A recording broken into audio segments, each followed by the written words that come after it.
Apertura en frío. 1 de noviembre del año 1700. En una habitación oscura del Alcázar de Madrid, los médicos de la corte española abrieron el cuerpo del hombre más poderoso del mundo. Lo que encontraron adentro les heló la sangre. Su corazón era del tamaño de un grano de pimienta. Sus pulmones estaban corroídos. Sus intestinos gangrenados. No tenía ni una sola gota de sangre en todo el cuerpo, y su cabeza estaba llena de agua. Este hombre era el rey de España, el gobernante de un imperio que se extendía desde las Filipinas hasta las costas de América. Un imperio donde, literalmente, nunca se ponía el sol. Y sin embargo, su propio cuerpo se había destruido desde adentro. Pero lo más aterrador no es lo que encontraron en esa autopsia. Lo más aterrador es lo que pasó después de su muerte. Porque cuando Carlos II cerró los ojos para siempre, dejó un trono vacío, un imperio sin heredero y un testamento que incendió Europa entera. 14 años de batallas, cientos de miles de muertos, imperios destrozados, fronteras redibujadas. Todo por un solo trono. Esta es la historia de la Guerra de Sucesión Española y empieza con la familia más poderosa que jamás existió. Capítulo 1. La sangre maldita. Los Habsburgo, una dinastía que gobernó medio mundo durante más de 200 años. Tal vez has visto sus retratos. Esas mandíbulas enormes. Esos labios gruesos. Esos rostros que, generación tras generación, se parecían cada vez más entre sí. Y no era casualidad. Los Habsburgo tenían una obsesión que los llevó a la grandeza y luego a la ruina. La obsesión con la pureza de sangre. Cuando eres la familia más poderosa de Europa, no quieres compartir ese poder con nadie. Entonces, ¿qué haces? Te casas con tu propia familia, primos con primas, tíos con sobrinas. Generación tras generación. Felipe II se casó con parientes directas. Felipe III se casó con su prima. Felipe IV se casó con su sobrina. Y así, los Habsburgo españoles fueron cerrando su propio círculo genético. El árbol genealógico de esta familia no era realmente un árbol, era un círculo que se cerraba cada vez más. Al principio, los efectos eran sutiles. Una mandíbula más pronunciada, una salud más frágil, pero la naturaleza acumula deudas en silencio, hasta que un día presenta la factura completa. Y esa factura tenía un nombre: Carlos II de España, el hechizado. Su padre y su madre eran tío y sobrina. Siglos después, los genetistas modernos calcularon su coeficiente de endogamia, 0.25. Para que entiendas lo que eso significa, si dos hermanos tuvieran un hijo juntos, ese hijo tendría exactamente ese coeficiente. Carlos II era genéticamente equivalente al hijo de dos hermanos, sin que sus padres lo fueran, simplemente por la acumulación de matrimonios consanguíneos durante generaciones. El resultado fue devastador. No caminó hasta los 8 años. No habló con claridad hasta casi los 10. Su mandíbula estaba tan deformada que apenas podía masticar. Sufría convulsiones, fiebres sin explicación, infecciones constantes. Los médicos no entendían qué le pasaba. La gente buscó otra explicación: brujería. La corte murmuraba que estaba hechizado. Se realizaron exorcismos, pero no había ninguna maldición sobrenatural. La maldición era genética, y la habían creado sus propios antepasados. Sin embargo, este hombre frágil y enfermo Era el rey del imperio más grande del planeta. Un imperio con territorios en 4 continentes. Todo dependía de él. Todo. De un hombre que apenas podía mantenerse en pie. Y aquí es donde su historia personal se convierte en un problema global. Porque había algo que Carlos II no podía hacer. Carlos no podía tener hijos. Se casó 2 veces. Primero con María Luisa de Orleans. 10 años de matrimonio. No hubo hijos. Ella murió a los 26 años. Luego con Mariana de Neuburgo, cuya madre había tenido 23 hijos. Pero tampoco sirvió de nada. El problema siempre fue Carlos. Y mientras su cuerpo se deterioraba, una pregunta empezó a resonar. En cada corte de Europa, ¿quién heredará España? Porque no se trataba solo de una corona. Se trataba de América entera. De las Filipinas. De los Países Bajos. De Nápoles, Sicilia, Milán. Quien heredara España, heredaría medio mundo. Y ninguna potencia europea estaba dispuesta a dejar eso al azar. Capítulo 2. El testamento que incendió Europa. Había 3 candidatos principales. El primero, Felipe de Anjou, nieto de Luis XIV de Francia, el Rey Sol. El segundo, el archiduque Carlos de Austria, un Habsburgo. El tercero, José Fernando de Baviera, un niño de 6 años. Y curiosamente, el niño era el favorito de casi todos. ¿Por qué? Porque era la opción neutral. Si Felipe heredaba, Francia y España se unirían. Un bloque de poder imbatible. Si el archiduque heredaba, los Habsburgo controlarían Austria y España. Otro bloque de poder imbatible. Pero José Fernando no amenazaba a nadie. En 1698, las grandes potencias acordaron que el niño heredaría España. Problema resuelto. Pero el destino tenía otros planes. En febrero de 1699, José Fernando enfermó repentinamente y murió. Tenía 6 años. La opción neutral había desaparecido. Ahora solo quedaban 2 opciones: los Borbones y los Habsburgo. No había punto intermedio. Francia e Inglaterra intentaron un último recurso: el segundo tratado de partición. La idea era dividir el imperio español entre los candidatos. Pero a Carlos II nadie le había preguntado. Y cuando se enteró, su reacción fue de furia. Estaban repartiendo su imperio como un pastel, como si ya estuviera muerto. Carlos tenía una cosa clara: no iba a permitir que desmembraran el imperio que sus antepasados construyeron. España se mantendría unida, y para eso necesitaba un heredero, con el respaldo de una gran potencia. Solo había una opción: Felipe de Anjou, el nieto de Luis XIV. Porque si un Borbón heredaba España, tendría detrás el ejército más poderoso de Europa.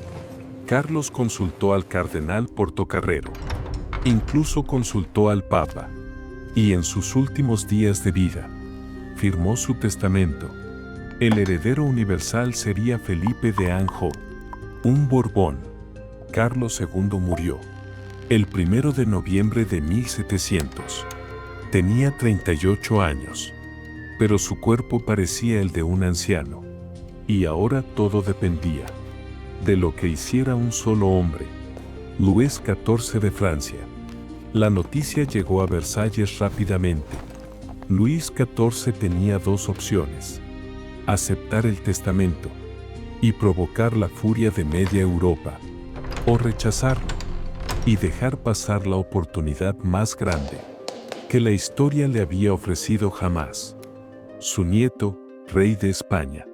Los Borbones, dueños de medio mundo. Aceptó el testamento.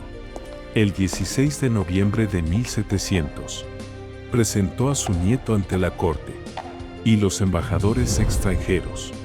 y según los relatos de la época, pronunció una frase que se convertiría en una de las más famosas de la historia: ya no hay Pirineos. Hay historiadores que debaten si realmente dijo esa frase exacta, pero lo que nadie discute es lo que representaba. La frontera entre Francia y España ya no importaba, y Europa lo recibió como una declaración de guerra. Sin embargo, la frase sola no desató la tormenta. Lo que vino después, las decisiones que Luis XIV tomó en los meses siguientes, eso fue lo que encendió la mecha. Capítulo 3. La Gran Alianza. Felipe de Anjou llegó a Madrid en febrero de 1701. Fue recibido como Felipe V. Tenía 17 años. Era joven, tímido, y no hablaba español, pero tenía a Luis XIV detrás. Y Luis XIV tomó 3 decisiones que convirtieron el nerviosismo de Europa en auténtico pánico. Primera, se negó a excluir a Felipe de la línea de sucesión francesa. Un solo hombre podría heredar 2 coronas. Segunda, envió tropas francesas a los Países Bajos españoles y ocupó las fortalezas de barrera que protegían a los holandeses. Tercera, reconoció al hijo de Jacobo II como legítimo rey de Inglaterra. Una provocación directa. Con estas 3 acciones, Luis XIV logró algo extraordinario. Unió a sus enemigos, Inglaterra, las Provincias Unidas y el Sacro Imperio. El 7 de septiembre de 1701, firmaron el Tratado de la Gran Alianza. Pronto se sumaron Portugal, Saboya, Prusia y varios estados alemanes. Media Europa contra Francia y España. En mayo de 1702, la Gran Alianza declaró la guerra, y cada bando contaba con generales brillantes. De un lado aliado, John Churchill, duque de Marlborough, un genio militar que nunca perdió una batalla, y el príncipe Eugenio de Saboya, nacido en París, rechazado por Luis XIV, por considerarlo insignificante. El peor error de juicio que Luis XIV cometió en su vida, porque Eugenio juró derrotar a Francia, y cumplió su promesa. Del lado francés, el duque de Berwick, que irónicamente era inglés, y el duque de Vendôme, brillante en el campo de batalla. Un general inglés luchando por España, un general francés luchando contra Francia. La guerra de sucesión no respetaba nacionalidades, solo respetaba intereses. Capítulo 4. Blenheim. En el verano de 1704, Francia estaba ganando. El plan era simple y aterrador. Un ejército franco-bávaro marcharía directamente hacia Viena. Si Viena caía, la alianza se desmoronaba. Pero Marlborough tomó una decisión que todos consideraron una locura: marchar con 40.000 hombres, desde los Países Bajos hasta Baviera, más de 400 kilómetros. Para que funcionara, necesitaba algo casi imposible: mover un ejército a través de media Europa, sin que el enemigo entendiera a dónde iba. Y lo logró. Durante 5 semanas, avanzó haciendo amagos en diferentes direcciones. Los espías franceses enviaban reportes contradictorios, y cuando los franceses entendieron lo que pasaba, ya era demasiado tarde. Marlborough llegó a Baviera y se reunió con Eugenio de Saboya. Frente a ellos, el ejército franco-bávaro, acampado cerca de una aldea a orillas del Danubio, Blenheim, que en inglés se pronuncia Blenheim. El 13 de agosto de 1704, el mariscal francés Tallard tenía una posición defensiva formidable: 56.000 hombres contra 52.000 aliados. Tallard estaba confiado. No creyó que los aliados atacarían. Fue un error que le costaría todo. La batalla comenzó por la mañana. Los aliados lanzaron ataques contra la aldea de Blenheim, oleada tras oleada. Y Tallard cayó en la trampa. Envió más y más tropas a la aldea, hasta que 12.000 hombres estaban apiñados en un espacio reducido. Mientras tanto, el centro de la línea francesa se iba quedando vacío, y Marlborough lo vio. A media tarde, lanzó toda su caballería contra el centro. La línea francesa se partió en dos. El ejército franco-bávaro se desintegró. Tallard fue capturado. Los 12.000 franceses en Blenheim se rindieron. 30.000 soldados franco-bávaros, muertos, heridos o capturados. Fue la peor derrota francesa en más de medio siglo. Blenheim cambió la guerra por completo. Baviera cayó. La amenaza contra Viena desapareció. El mito de la invencibilidad francesa se había roto, pero la guerra apenas comenzaba. Capítulo 5. El Peñón y la península rota. El mismo mes de Blenheim, agosto de 1704, una flota anglo-holandesa atacó un pequeño peñón en la costa sur de España, Gibraltar. La guarnición era ridículamente pequeña, menos de 150 hombres. La batalla duró apenas unas horas. Los británicos izaron su bandera y nunca se fueron. 320 años después, Gibraltar sigue siendo territorio británico, quizás el recuerdo más duradero de toda la guerra. Pero Gibraltar fue solo el principio de lo que pasó en la península, porque España no estaba unida. Castilla apoyaba a Felipe V, pero la corona de Aragón, Cataluña, Valencia, Aragón y las Baleares veía las cosas de manera diferente. Estos territorios tenían sus propias leyes, sus propios privilegios, los fueros, y temían que Felipe V, un Borbón educado en el centralismo francés, los aboliera. Así que cuando la Alianza ofreció apoyar al archiduque Carlos, muchos en la corona de Aragón lo vieron como su mejor opción. Un Habsburgo respetaría sus fueros. En 1705, el archiduque llegó a Barcelona y fue recibido como un libertador. España se partió en dos. Dos reyes, dos cortes, dos Españas, una guerra civil dentro de una guerra europea. 25 de abril de 1707, Almanza. Y aquí la ironía alcanza niveles absurdos. El ejército borbónico, luchando por la corona española, estaba comandado por el duque de Berwick, un inglés. Al otro lado, el ejército aliado incluía tropas inglesas, comandadas en parte por un francés protestante, un inglés luchando por España, contra un ejército que incluía ingleses, comandado en parte por un francés. Solo esta guerra podía producir algo así. Berwick destruyó al ejército aliado. 5.000 muertos. Más de 10.000 prisioneros. Fue la peor derrota aliada en toda la guerra. Valencia y Aragón fueron reconquistadas. Sus fueros, abolidos. Exactamente lo que habían temido. Cataluña quedó sola, pero resistiendo. Capítulo 6. La cascada y el invierno del hambre.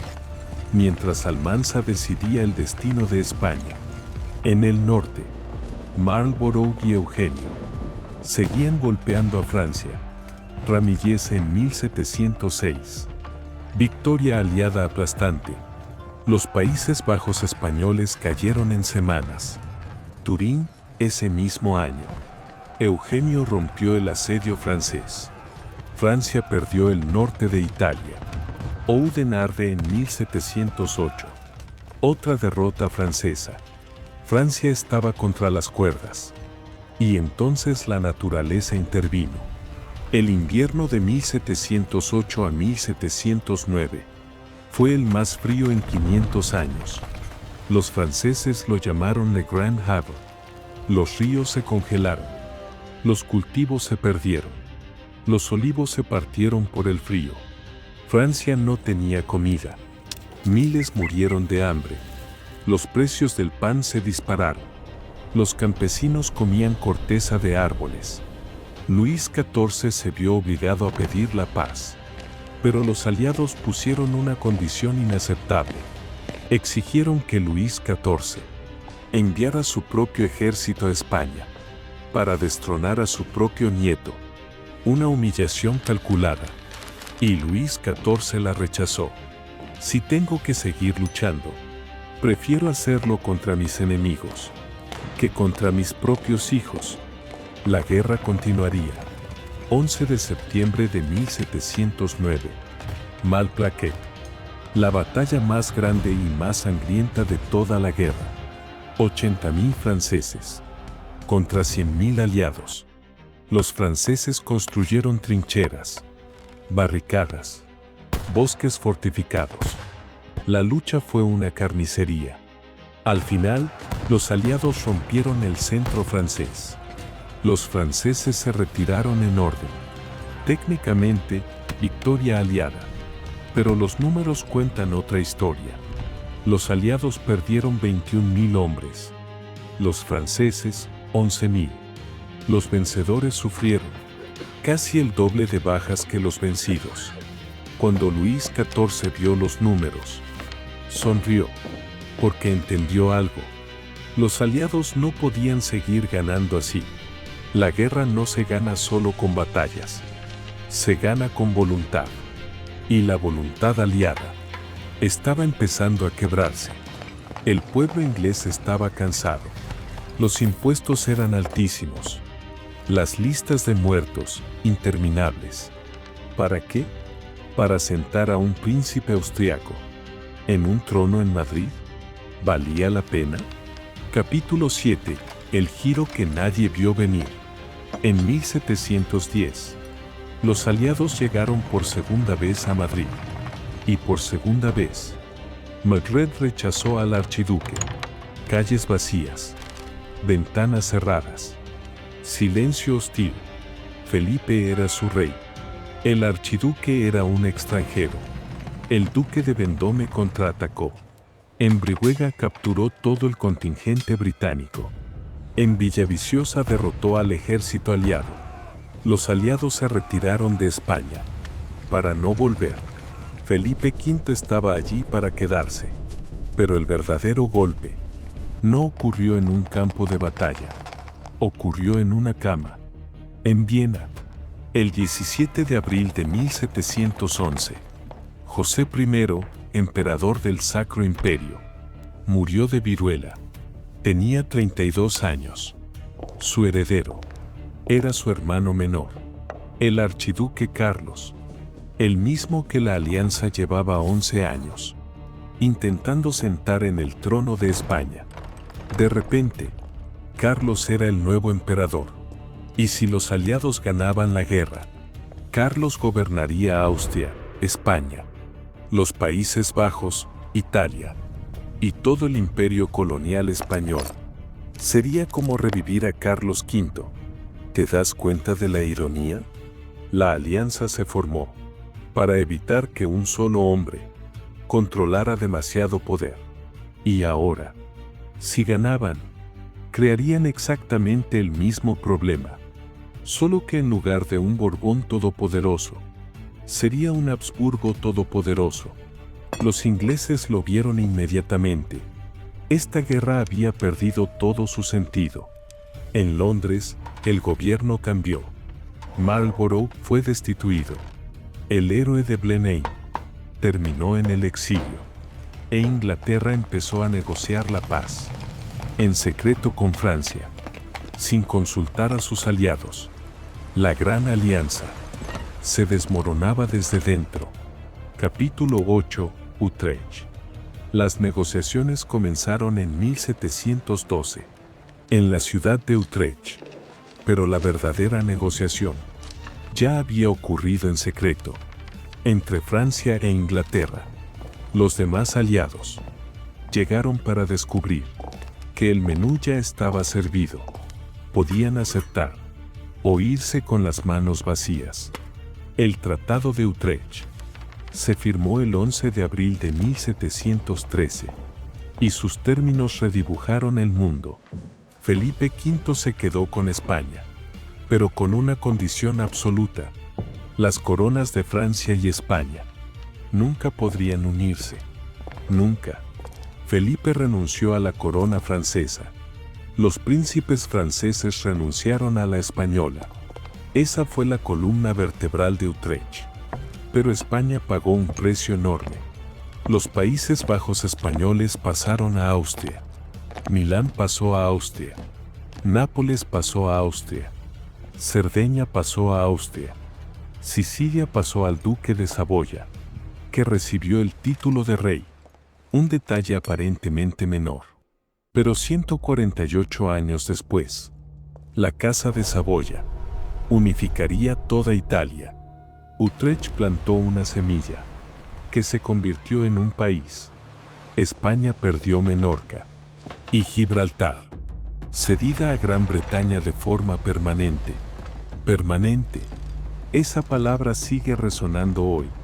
Pero Utrecht fue más allá de Europa. Francia cedió a Gran Bretaña enormes territorios en América del Norte: Acadia, Terranova, la bahía de Hudson. Y hubo algo más, algo que rara vez se menciona: el asiento de negros. Utrecht otorgó a Gran Bretaña el monopolio del comercio de esclavos con las colonias españolas. 4.800 personas al año. Seres humanos convertidos en mercancía, negociados como barriles de azúcar. Es uno de los capítulos más oscuros del tratado. La historia no es solo batallas. Es también lo que les pasa a las personas, que nadie menciona. Austria se negó a firmar Utrecht, pero sin Inglaterra no podía ganar sola. Finalmente firmó el Tratado de Rastatt en 1714. Renunció a España. Sin embargo, hubo un lugar donde la guerra no terminó con ningún tratado. Un lugar donde la resistencia se convirtió en símbolo. Barcelona. Capítulo 9. Barcelona. Cataluña había apostado todo al archiduque Carlos desde 1705. Y ahora el archiduque se había ido. Era emperador de Austria. Y Austria había firmado la paz. Los ingleses se fueron. Los holandeses se fueron. Los portugueses se fueron. Cataluña estaba sola, frente a 40.000 soldados borbónicos. La lógica decía que debía rendirse. Pero Barcelona decidió resistir. ¿Por qué? Porque ya no luchaban por el archiduque. Luchaban por sus fueros, por sus leyes, por sus libertades. Sabían lo que venía si Felipe ganaba. Lo habían visto en Valencia y Aragón. Preferían morir luchando que vivir sometidos. El asedio comenzó en julio de 1713. 40.000 contra 5.000. La ciudad resistió 14 meses. Bombardeos constantes, murallas agrietadas, comida escasa, municiones agotándose, pero no se rendían. El 11 de septiembre de 1714, las tropas borbónicas lanzaron el asalto final. La lucha fue cuerpo a cuerpo, casa por casa, calle por calle. Rafael Casanova fue herido gravemente, pero eran 5.000 contra 40.000. Y al final, los números ganaron. Barcelona cayó. La guerra de sucesión española había terminado por completo. Esa fecha, el 11 de septiembre, no fue olvidada. 300 años después, Cataluña la celebra cada año. La Diada no es una celebración de victoria, es una conmemoración de resistencia. Eso también es parte del legado de esta guerra. Capítulo 10. Los decretos y el nuevo mundo. Felipe V hizo exactamente lo que habían temido. Abolió los fueros, los decretos de nueva planta. Eliminaron las instituciones propias de Valencia, Aragón, Mallorca y Cataluña. Las reemplazó con el sistema castellano. Un rey, una ley, una administración. España se convirtió en un estado centralizado, al estilo francés. Las tensiones que eso generó no desaparecieron con el tiempo. Se acumularon durante siglos y siguen vivas hoy. Cuando escuchas hablar del independentismo catalán en el siglo XXI, estás viendo, en parte, el eco de 1714. ¿Y quién ganó realmente Utrecht? España conservó su trono, pero perdió todos sus territorios europeos. Dejó de ser una potencia continental. Francia sobrevivió, pero quedó en ruinas económicas. Luis XIV murió en 1715. En su lecho de muerte, llamó a su bisnieto, un niño de 5 años, y le dijo: «He amado demasiado la guerra. No me imites en eso». Las deudas que dejó nunca se resolvieron, y 74 años después, contribuyeron a la Revolución Francesa. Austria ganó territorios enormes, pero no consiguió España. Las Provincias Unidas obtuvieron seguridad, pero nunca recuperaron su posición como potencia comercial. El verdadero ganador fue Gran Bretaña. Gibraltar le dio el Mediterráneo. América del Norte le dio rutas comerciales. El asiento de negros le dio acceso al mercado colonial español. Y Utrecht estableció el principio que Gran Bretaña usaría durante 200 años. El equilibrio de poder. Ninguna potencia demasiado fuerte. Mientras Europa se peleaba entre sí, Gran Bretaña controlaba los mares. Y desde los mares, construyó el imperio más grande de la historia humana. Y en América, los Borbones trajeron las reformas borbónicas. Centralizaron la administración colonial.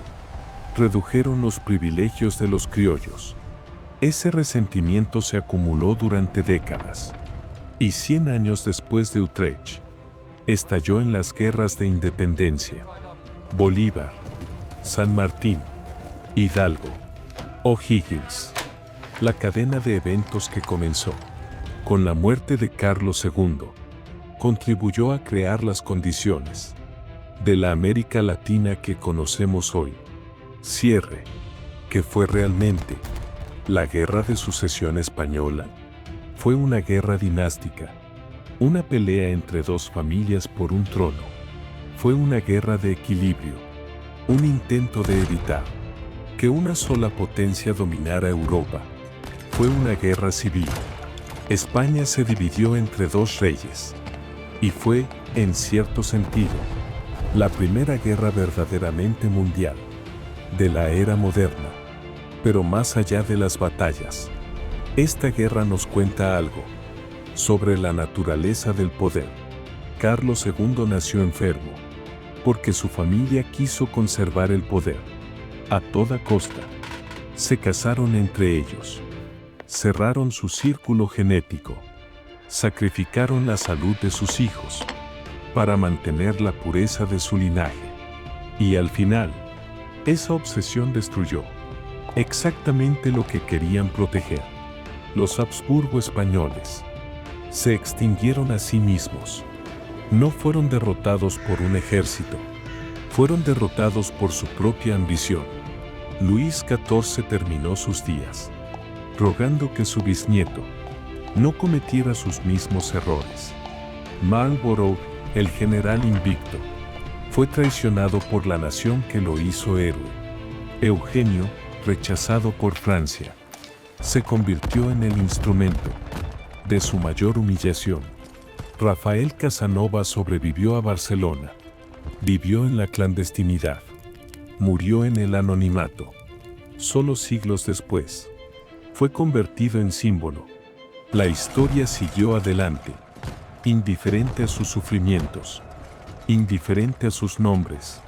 Pero nosotros no tenemos que ser indiferentes. Nosotros podemos detenernos, mirar hacia atrás y tratar de entender. Porque la Guerra de Sucesión Española no es una historia del pasado. Gibraltar sigue siendo británico. Cataluña sigue recordando el 11 de septiembre. Los Borbones siguen en el trono de España. Y la pregunta que motivó la guerra: ¿cuánto poder puede acumular una sola nación antes de que las demás se unan para frenarla? Sigue siendo relevante. La pregunta nunca cambia.